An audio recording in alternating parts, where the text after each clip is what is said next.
Once upon a time, there was a little caterpillar named Curly. One day, while having his meal at home, he heard a very loud noise. Then his house began to shake, and things started falling to the ground.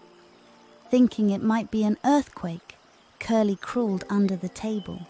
The house continued to shake for a while, and Curly didn't come out from under the table. Trying to understand what was happening, Curly ventured towards the surface of the ground from his home. Eventually, he understood. Those noises were the sounds made by a farmer while planting his beans. Do you know what this means? Spring had arrived. Hooray! "I'm delighted to meet you, Beans," said Curly softly.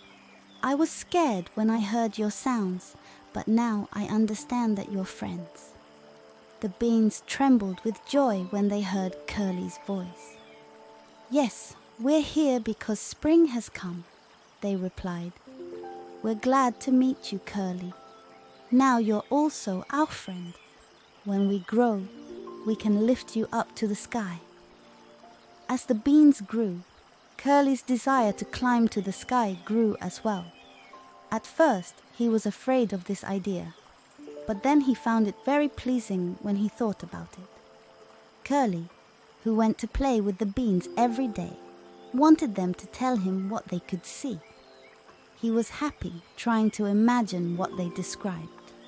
Finally, the beans ripened. Curly and the beans celebrated together early in the morning. They tasted the deliciousness of the beans together. At the end of the celebration, the beans said, "Come on, Curly, it's time." The little caterpillar was afraid at first. Then he got excited because he could see everything in his dreams. He started climbing the bean. The beans lifted their leaves up and down to make it easy for Curly to come out. Curly couldn't believe his eyes. He actually lived in such a big place. It was an endless place. These trees were so big. That river flowing gently in the distance was so long. There were so many birds on the branches of the trees. There was a big sun shining in the sky. Curly had met a world far beyond his dreams. Perhaps he had just looked at the world from a different angle. As Curly returned to his home on the edge of the field, his heart was filled with joy. He realized how small he was, yet how big the world was.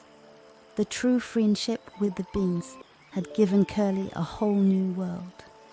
And so, Curly and the beans formed a tight bond of friendship, living a life surrounded by the warmth and love of the bean field.